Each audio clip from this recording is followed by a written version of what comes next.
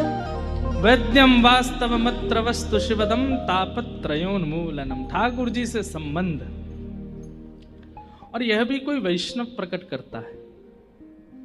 मन चाहा मन चला या जो इच्छा प्रकट हो जाए वैसा संबंध हो, ठीक है। आपके चाहने से ठाकुर जी, अगर आपकी पवित्रता होगी तो वह भी कोई बुरा नहीं है कि आप जो संबंध चाहो, हो सकता है आपके चित्त की स्थिति जान करके ठाकुर जी वह भी स्वीकार कर लें। पर विशेष रूप से तो कोई वैष्णव कहते हैं। आज परम सौभाग्य है हमारा, श्री वृंदावन धाम से हमारे पिता तुल्य, जिनके सुंदर भाव से ठाकुर जी मंच पर प्रत्यक्ष प्रकट हो जाते हैं, जिनकी रास लीलाओं में श्री प्रियालाल जी की प्रत्यक्ष अनुभूति का अनुभव होने लग जाता है। ऐसे परम पूजनीय श्री हरिवल्लभ शर्मा जी आज पधारे हैं। उनके श्री चरणों में बारंबार प्रणाम। वृंदावन की रज लेकर के आए हैं, क्योंकि वृंदावन से आए हैं हम तो भैया, जयपुर से आए हैं ना, और जयपुर से पहले दिल्ली से आए हैं, उससे पहले फिर ऑस्ट्रेलिया से आए हैं। हम तो वृंदावन गए नहीं अभी तक, पर आपके श्री अंग में निश्चित ही व्रजकण आए हैं। साथ ही हमारे बरसाने के भी आचार्य चरण आए हैं, श्री जी महल से भी ब्रजवासी जन आए हैं। तो इन सबके भाव से व्रज ही पधारा है, और विशेष रूप से हमारे पूज्य महाराज जी आज आए हैं। आप इतना श्रम करके पधारे, सबको आशीष देने आपको बारंबार प्रणाम है, बारंबार वंदन है। कथा की विश्रांति में व्रज के कुछ मधुर भाव से आज की कथा को विश्राम देंगे पूज्य महाराज जी के वचनों के साथ। अभी तो आप सब लोग बैठे रहो तब तक। एक दिन हमारे पूज्य गुरुदेव भगवान पूज्य पिताजी महाराज भी पधार रहे हैं, और हमारा तो मिलना ही नहीं हुआ उनसे, 1.5-2 महीना हो गए। पहले हम विदेश थे, जब हम आए तो वो चले गए विदेश, तो मिलना ही अभी तक नहीं हो पाया है। यहाँ मिलेंगे हैदराबाद में। और भी महापुरुष सब आएंगे, सब कृपा करके दर्शन देंगे। आप सब हैदराबाद वासियों का भाग्य नगर है ना, भाग्य लक्ष्मी है। भाग्य का मतलब बहुत धन की प्राप्ति हो जाना नहीं है। भाग्य का मतलब बहुत संपत्ति, ऐश्वर्य, यश की प्राप्ति हो जाना नहीं है। अगर ये प्राप्ति होना ही भाग्य होता तो रावण के पास, रावण से बड़ा भाग्यशाली तो कोई नहीं होता। रावण की लंका देख करके हनुमान जी भी एक बार को सोच में पड़ गए, इतनी सुंदर। उन्होंने उनके लिए श्रृंगार किया जो एक दिन तुम्हारा श्रृंगार उजाड़ देगा। ऐसा श्रृंगार अगर उसके लिए किया होता जिससे चुड़लो अमर है जाए। अरे ये नश्वर पति है, एक दिन त्याग देगा, एक दिन चला जाएगा और तुम्हारा पूरा श्रृंगार भी ले जाएगा। पर वो पति तो ऐसे हैं कि एक बार उसके लिए श्रृंगार करते हैं तो वो कभी श्रृंगार छीनता नहीं। सहज ही गुरु जी ने बोल दिया, उसी समय पिता से आज्ञा, पिता से जाकर के सहजो भाई ने कहा मैं ब्याह नहीं करूंगी। घर वाले लोग बड़े चिंतित हो गए, द्वार पे बारात खड़ी है, अब कैसे होगा, हमारी नाक कट जाएगी। मां बोली हमारे साथ अनुचित हो जाएगा, ऐसा हो जाएगा।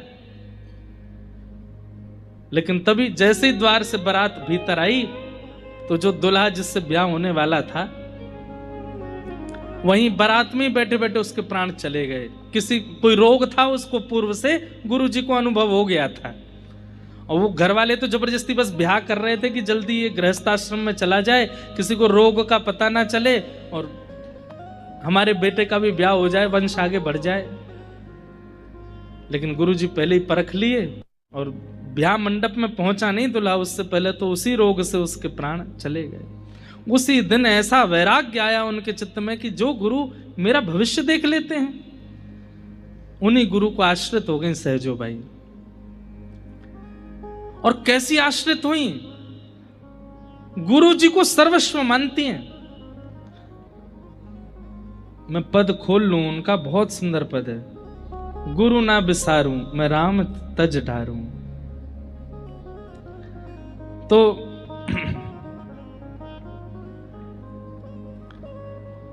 एक दिन गुरु जी को अपनी कुटिया पर आमंत्रित किया सहजोबाई ने और कहा, गुरुदेव आप मेरे द्वारा प्रदान की गई सेवा स्वीकार करने आइए। तो गुरु जी बोले ठीक है हम आते हैं। तो उनकी गुरु निष्ठा इतनी तीव्र थी कि उससे ठाकुर जी बड़े प्रसन्न थे। ठाकुर जी बोले आज हम सहजोबाई की परीक्षा लेते हैं। बोले क्या, कैसे परीक्षा लेंगे? बोले जिस रास्ते से गुरु जी आ रहे होंगे उसी रास्ते से मैं भी आ जाऊंगा, देखता हूं ये पहले गुरु जी का स्वागत करेगी कि मेरा करेगी। ठाकुर जी परीक्षा लेने के लिए आए और उसी समय सामने से गुरु जी आ रहे हैं और गुरु जी के ठीक बगल वाली गली से ही ठाकुर जी भी आ रहे हैं, पीताम्बरी पहन करके, मुकुट धारण करके, कमल नेत्र ठाकुर जी के, और मंद मंद मुस्काते हुए आ रहे हैं। देखें ये आज पहले सत्कार किसका करेगी, गुरु का करेगी कि हमारा करेगी? सहजोबाई ने ऐसी लीला की कि सब देख के चौंक गए। आप खुद को रख करके देखें कि आपके घर गुरुजी आ रहे हैं और उसी समय, ठीक उसी समय गुरु जी के साथ साथ ठाकुर जी भी आ गए। मान लो वेंकटेश भगवान आ गए, आप किसकी पूजा पहले करोगे? यहां बोलने को 4-5 लोग बोल देंगे गुरु जी की, पर करेगा कोई नहीं। जब सामने ठाकुर जी होंगे तो ठाकुर जी की ही करोगे। मैंने खुद से पूछा कि अगर मेरे गुरु और मेरे ठाकुर जी दोनों अगर सन्मुख आ जाते तो मैं किसकी पहले पूजा करता? तो मेरे मन में जो उत्तर आया वो क्या था कि मैं गुरु जी से कहता, गुरु जी ठाकुर जी आ रहे हैं, आ जाओ साथ में पूजा करेंगे।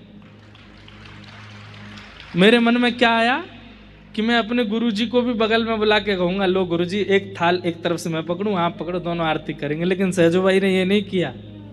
सहजोबाई ने क्या किया? दौड़ करके गई और ठाकुर जी का हाथ पकड़ करके खींच के अपने पास लेके आई। बोले लो थाल पकड़ो, गुरु जी आ रहे हैं, आरती उतारो। ठाकुर जी बोले, सहजो मैं भगवान हूं, मैं परमात्मा हूं, मैं ईश्वर हूं। सहजोबाई बोली, मैं सबका उत्तर दे दूंगी, सुनना चाहेंगे आप? बोले हाँ दो। बोले मेरे से श्रेष्ठ गुरु कैसे हो गए तुम्हारे? तब सहजोबाई उत्तर देती हैं, हरि ने जन्म दियो जग माही, आपने हमको विश्व में भेजा। आप भगवान क्यों हो? क्योंकि आपने हमको बनाया, आपने हमको शरीर दिया, आपने हमको नेत्र दिए, कान दिए, नाक दी, जीभ दी, हाथ दी, पैर दिए। लेकिन आपने आंख, नाक, जीभ, कान, त्वचा, हाथ, पैर सब दे दिए, पर इन पंच इंद्रियों और पंच कर्म इंद्रियों और पंच ज्ञान इंद्रियों को सद्मार्ग में कैसे लगाया जाए, ये तो गुरुजी ने सिखाया। आपने हाथ दिए, इन हाथों से असद क्रिया भी होती है, पर इन हाथों से सेवा की जाती है, ये तो गुरुजी ने सिखाया। इन नेत्रों को आपने दिया, पर इन नेत्रों से असद वस्तु देखी जाती है, इन नेत्रों से दर्शन करने चाहिए, ये गुरुजी ने बताया। आपने मन दिया और उस मन को हमने पूरे विश्व में भटकाया, पर उस मन को एकाग्र गुरुजी ने किया। आपने शरीर दिया, इस शरीर से व्यसन भोग किए हमने, पर इस शरीर से आत्मा को वैकुंठ की प्राप्ति गुरुजी ने करवाई। इसलिए आपसे श्रेष्ठ गुरुजी, आरती उतारो। राम तजू में गुरु ना बिसारूं, राम तजू में गुरु ना बिसारूं, हरि ने जन्म दियो जग माही, हरि ने जन्म दियो जग माही, गुरु ने आवा गवन छुड़ाई, गुरु ने आवा छुड़ाई। और सहजोबाई ये नहीं कहती कि आपने पंच ज्ञानेंद्रिय दी। सहजोबाई क्या कहती है?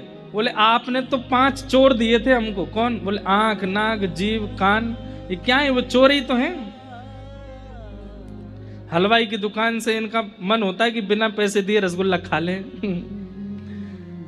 नेत्र तो वास्तविक चोर हैं। कोई सुंदर सामने आ जाए तो उसको ऐसे अपलक नेत्रों से बिना उसकी आज्ञा से देखने लग जाते हैं। ये पंच चोर आपने दिए। हरि ने 5 चोर दिए साथा, हरि ने 5 चोर दिए साथा, गुरु ने लई लुटाए अनाथा, गुरु ने लई लुटाए अनाथा। इन 5 चोरों को इनको लुटा करके ये जो अनाथ थे इनको सनाथ बना दिया। आपने तो ये चोर बना के भेजे थे, पर इनकी चोरी छुड़वाई किसने? गुरुजी ने। इसलिए गुरुजी श्रेष्ठ है। और पहली बार ऐसा हुआ इस धराधाम पर कि गुरुजी आ रहे हैं और एक तरफ से थाल सहजों ने पकड़ा और एक तरफ से ठाकुर जी पकड़ करके गुरुजी की आरती कर रहे हैं। ऐसे सहजो भाई, गुरु ना राम तजू मैं गुरु ना बिसार। तो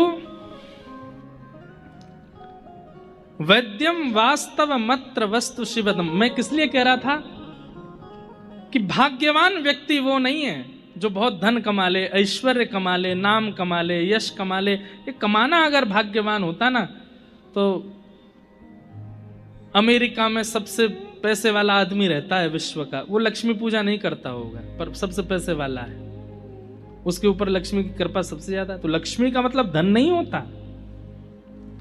आपके पास। लेकिन हाँ निश्चित है अमेरिका में रहने वाला सबसे धनवान व्यक्ति उसने एक भी रसिक संत का दर्शन नहीं किया होगा। देखा जाए तो महाकंगाल है।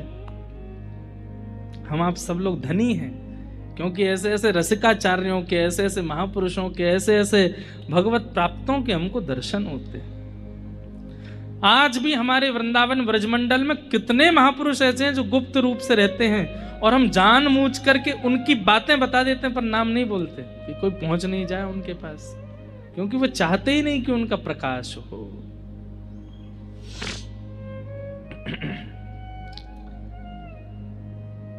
कथा ठाकुर जी से संबंध कराती है।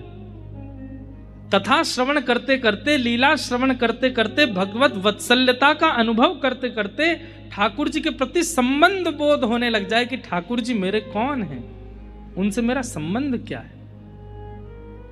आप मानते हैं ये एक बात है, लेकिन कोई आपको कह दे वो विशेष बात है। संबंध।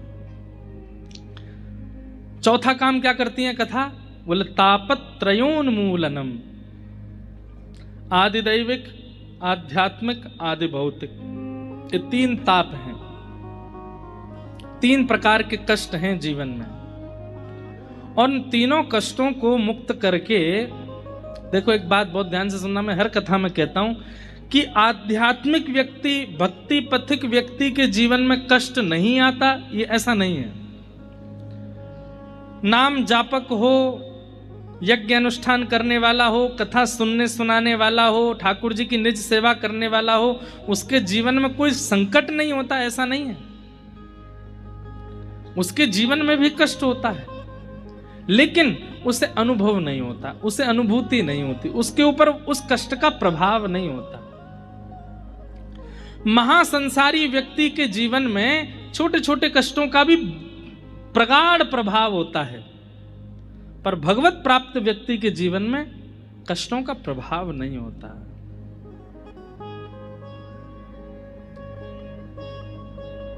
भोजन ना मिलने पर संसारी व्यक्ति व्याकुल हो जाता है और गुस्सा अलग बढ़ेगा, क्रोध अलग आएगा, ईर्ष्या अलग आ जाएगी। भोजन नहीं मिलने पर सारी उसकी जितनी भी दूषितताएं सब बढ़ने लग जाएंगी।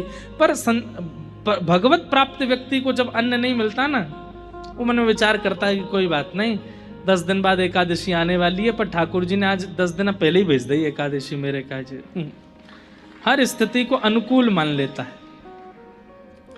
हर स्थिति में भगवत इच्छा को मान करके रहने लगता है, उसके जीवन में फिर कष्ट नहीं होता। अनुकूल व्यक्ति से ब्याह हो गया, भगवान की कृपा, और प्रतिकूल व्यक्ति से ब्याह हो गया तो भी वैष्णव व्यक्ति क्या सोचेगा? संसारी व्यक्ति तो ये सोचेगा पता नहीं मेरे कौन से कर्मों का फल मुझको मिला, मैंने ऐसा कौन सा अपराध कर दिया जो ऐसा जीवन साथी मेरे जीवन में आया। लेकिन वैष्णव व्यक्ति क्या विचार करेगा? अगर ये अनुकूल होते तो प्रेम इनमें बट गया होता, लेकिन ये प्रतिकूल हैं, ये अनुकूल नहीं है, प्रतिकूल है, तो इनके बट का भी जो प्रेम है वो भी ठाकुर जी लेना चाहते हैं, इसलिए प्रतिकूल को भेजा है। कहने का अभिप्राय क्या है? भक्त किसको कहते हैं? तिलकधारी भक्त नहीं होता, कंठीधारी भक्त नहीं होता। ये बाह्य आवरण होना एक बात है, पर मूलतः वैष्णव का स्वभाव किसको, भक्त किसको कहते हैं? जो परिस्थितियां तो आती हैं, परिस्थितियों को सहन कर लेता है, उसका प्रभाव अपने जीवन पर पड़ने नहीं देता, उसमें भी पॉजिटिव रहता है। ये हुआ तो क्यों हुआ? जैसे हम उतर रहे हैं, मान लो यहां से उतरे, पांव फिसल गया, फ्रैक्चर हो गया पैर में। अब संसारी व्यक्ति क्या सोचेगा? खाटू श्याम जी के सामने अपराध करके आए थे तो पांव तो टूटेगा ही, है ना। संसारी व्यक्ति तो ये सोचेगा मैंने कोई अपराध किया होगा भाई ऊपर, इसलिए मेरा पांव टूट गया। पर हम विचार क्या करेंगे? मतलब भक्त होगा तो क्या विचार करेगा?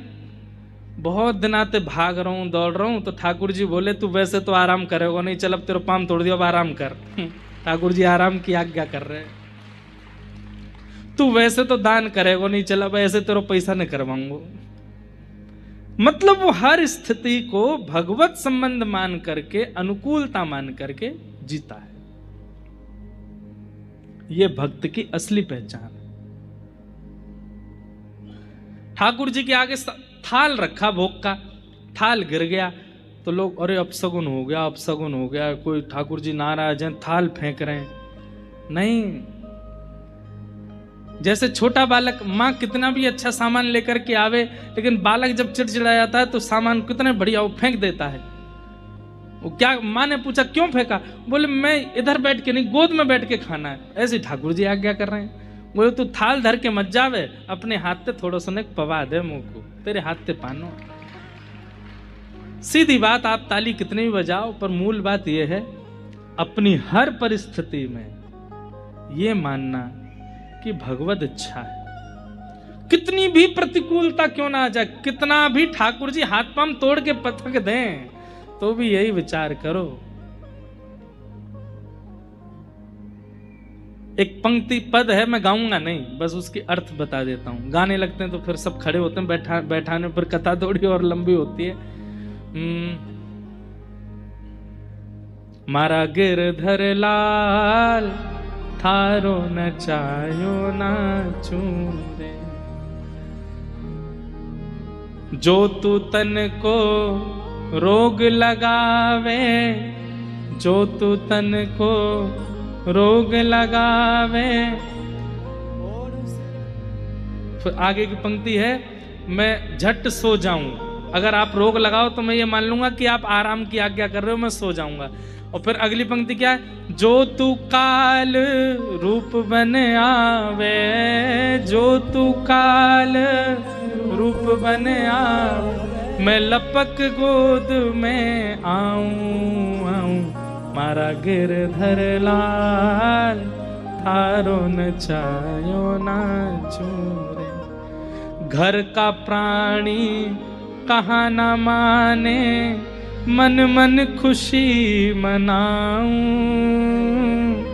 घर का प्राणी कहाँ न माने, मन मन खुशी मनाऊं। घर के लोग मेरी बात नहीं सुनते, इससे कितने बड़े लोग, बड़े बुजुर्ग लोग यही बात से दुखी रहते। महाराज जी बेटा को समझा के जाओ, हम बुजुर्ग हो गए, हमारे बाल धूप में सफेद हुए, मानता ही नहीं, सुनते नहीं हमारी, हम अनुभव से बोलते हैं, सुनता ही नहीं है हमारी बात को। और कोई दुख नहीं है महाराज जी, बस ये लोग सुनते नहीं है हमारी बात, हम कितना भी कहते रहे हमारी बात मानते नहीं है। संसारी व्यक्ति होगा तो वो शिकायत करेगा, पर वैष्णव व्यक्ति होगा तो खुश होगा, बहुत बढ़िया, बिल्कुल मत मानो। नहीं मानेंगे तो इनके प्रति जो मेरा भाव है वो और कम हो जाएगा। अगर मेरी बात मान लेंगे तो इसके प्रति ममता हो जाएगी, नहीं मानेगा बात तो इसके प्रति जो ममता है वो भी दूर होगी। मारा गिरधर लाल थारो न चायो न छू, ये वैष्णव का स्वरूप है। वो जीवन में परिस्थितियों, देखो परिस्थितियां तो हमारे कर्मों की वजह से ही आती हैं, लेकिन कंठी पहनने के बाद, तिलक धारण करने के बाद, भक्ति पथ पर आने के बाद जीवन में आई हुई परिस्थिति को हम अपना पूर्व का प्रारब्ध ना मान करके भगवत इच्छा मानने लगते हैं। ठाकुर जी की इच्छा है, स्वीकार कर लो। छोटा बालक होता है ना, माँ उसको उल्टा कर दे, सीधा कर दे, ऐसे पकड़ ले, वैसे पकड़ ले, नीचे छोड़ दे, सिर पे बैठा ले, कुछ नहीं कहता वो, क्योंकि जानता है बोले इसके हवाले हैं हम, ये चाहे जैसे धरे हमें। लेकिन जब वो अपना अस्तित्व समझने लगता है तो फिर माँ जैसे चाहे वैसे नहीं पकड़ सकती उसको। जैसे ही बालक अपना अस्तित्व जानने लगता है, थोड़ा सूझबूझ आने लगती है उसमें, माँ अगर उसको उल्टी गोद में ले ले तो रोता है, नहीं उधर वाली पे जाना है, उधर ही लेना पड़ेगा। हम लोग पता है कैसे हो गए, हम अपने आप को कुछ मानने लगे हैं, जानने लगे हैं, इसलिए ठाकुर जी की रची हुई जीवन में हमको अनुकूलता नहीं लगती, कंफर्टेबल नहीं होते हम। ऐसे नहीं ऐसे होता ठाकुर जी, ऐसे नहीं ऐसे होता। ठाकुर जी के सामने तो ऐसे बन जाओ, 5-6 महीना को बालक, जैसे ठाकुर जी चाहें धर लो, हम कुछ नहीं कहेंगे, आपकी रजा में राजी हैं। ये वैष्णव का स्वरूप है। तिलक फोटा लगाने तो वैष्णव ना दिखे। तापत्रयोन्मूलनम श्रीमद् भागवते महामुनि कृते किं वा परैरीश्वरः सद्यो हृद्यवरुध्यते त्रिकृतिभिः शुश्रूषुभिस्तत्क्षणात्। श्रीमद् भागवत की कथा कैसी है, बहुत ध्यान से सुनिएगा। जैसे ही आपको पता चला कि भागवत की कथा होने वाली है, हैदराबाद में भाग्यनगर में कथा होने वाली, हम तो सुनने जाएंगे। घर के लोग बोले इतनी दूर, एयरपोर्ट के पास है जगह। अरे चाहे जितनी दूर हो हम तो जाएंगे, साधन नहीं है घर में, कैसे जाओगे? चाहे जैसे जाएंगे। ऑटो वाला 500 रुपये मांगेगा, दे के जाएंगे। दादी दादा नाराज होंगे, बोले झूठ बोल के जाएंगे, ट्यूशन है हमारा। हमारी कथा में कई युवा आते हैं, वो बेचारे झूठ बोल बोल के आते हैं। कोई अपने माता पिता से झूठ बोल के आया, कोई दादी दादा से झूठ बोल के आया, कोई बेचारा पत्नी से झूठ बोल के आया, कोई पति से झूठ बोल के आई, झूठ बोल बोल के आए, कोई किसी से लिफ्ट लेकर के आया। कोई बच्चे संघर्षशील होते हैं, इतने पैसे होते नहीं उन पे, तो कोई लिफ्ट लेके आया, कोई ऑटो वाले भैया से बार्गेनिंग करके आया। आते हैं सब लोग। लेकिन जैसे ही आप कथा में आने का मन बनाते हैं ना, मन बनाना आपके अधिकार में होता है, पर मन बना के कथा में आना और उत्साह से कथा श्रवण करना, ये आपकी स्थिति नहीं है, ये ठाकुर जी चित्त में बैठा करके सुनवा रहे हैं। वैद्यम वास्तवमत्र वस्तु शिवदम तापत्रयोन्मूलनम श्रीमद् भागवते महामुनि कृते किं वा परैरीश्वर सद्यो हृद्यवरुध्यते त्रिकृतिभिः शुश्रूषुभिस्तत्क्षणात्। किसी ने मन बना लिया कि मुझे 7 दिन कथा सुननी, और वो कल से पहले दिन से ही आ रहा है, तो मन उसने